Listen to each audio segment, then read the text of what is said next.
Welcome to Splendid Tales, where real stories meet real justice. If you love stories where karma lands like thunder, make sure to like, comment, and subscribe before we dive in. It's a bright Saturday morning in suburban Georgia. Birds are singing, the world looks calm, but that peace is about to shatter. Marcus Reed, a sharp, composed black man in his late 30s, loads his groceries into the trunk of his black BMW. Clean suit, quiet smile, minding his business. Then, flashing lights. A police cruiser screeches to a halt. Hands where I can see them! The command slices through the air. Officer Daniels steps out, heavy with arrogance, hand hovering over his gun. Marcus freezes, confused but compliant. Officer, I think there's a... Don't talk. Daniel snaps. I know a stolen car when I see one. You people don't usually drive this nice. The words hit like a slap. Heads turn. A woman gasps and whispers to her child. Phones come out. Marcus slowly raises his hands, jaw tight. This car's mine, he says calmly. Daniel smirks, gripping Marcus by the shoulder and slamming him against the hood. Groceries tumble to the ground, oranges roll, a carton of eggs bursts open, white and yellow spilling across black paint. Guess your breakfast just got scrambled, huh? Daniels chuckles loud enough for the crowd to hear. Marcus stays silent, chest rising slowly, dignity burning hotter than anger. If this already has your blood boiling, smash that like button because what's coming next will shake you. The sun beats down mercilessly as Marcus sits handcuffed on the curb, sweat trickling down his temple. Officer Daniels paces proudly like a peacock in uniform, sunglasses gleaming, ego inflated. You know, he says, loud enough for everyone to hear, I could have been home with my wife right now. But no, I had to stop a suspect pretending to own a BMW. The crowd chuckles nervously. A few even record, hoping for drama. Marcus lifts his eyes slowly. You're making a mistake, officer. My wallet's right there in the front seat. My ID's inside. Daniels waves him off. Oh, I'm sure it is. Fake IDs come free with those fake smiles, huh?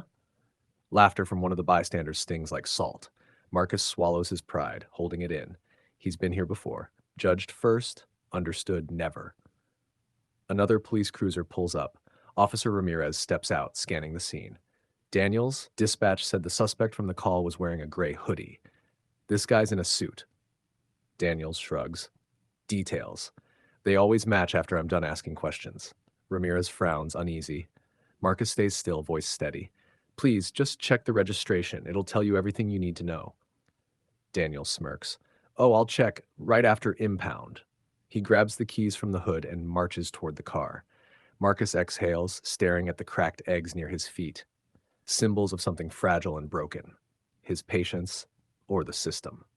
If you're still watching, hit like, because what's buried under those cuffs will soon flip everything. A black SUV pulls up quietly. The crowd parts when a woman steps out, calm, composed, radiating quiet authority. Her badge glints under the harsh afternoon light. Captain Renee Morgan, head of internal affairs. Officer Daniels, she says, voice sharp as broken glass. Why's this man in cuffs? Daniels straightens instantly. Caught him trying to steal this BMW, ma'am. No registration, no proof of ownership. Morgan looks at Marcus, really looks, then at the car. She leans down, grabs the registration through the window, and her face hardens. Release him. Now. Daniels blinks. But, now, officer.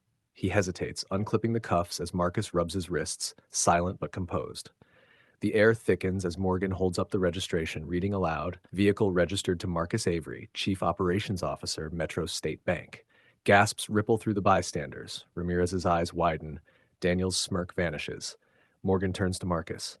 Mr. Avery, I'm so sorry you had to go through this. Marcus nods slowly, eyes still fixed on Daniels. I've learned not to expect apologies, only lessons. A heavy silence follows, that kind of silence where shame feels louder than sirens. Viewers, let's talk. If you were Marcus, would you have stayed calm or fought back? Comment below. Daniels stands frozen, the weight of his mistake sinking in like cold rain. His voice falters. Sir, I was just doing my job. Marcus doesn't raise his voice. He doesn't need to. His calm alone cuts deeper than rage ever could. Your job? Marcus says quietly. Your job is to protect, not profile. The crowd watches, phones raised, the truth now recording him. Officer Daniels, the man who once barked orders, now trembling before the man he humiliated.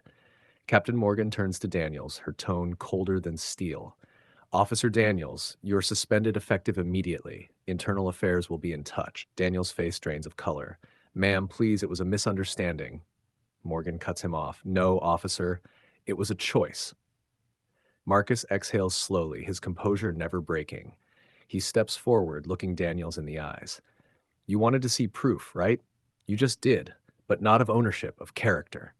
The words land like judgment. Daniels looks away, jaw trembling. Marcus gets into his BMW, the engine humming softly. As he drives off, the reflection of flashing lights fades from his rearview mirror, replaced by his own quiet dignity. Viewers, have you ever been judged before someone even knew your name? Drop your thoughts in the comments, because sometimes silence is the loudest revenge.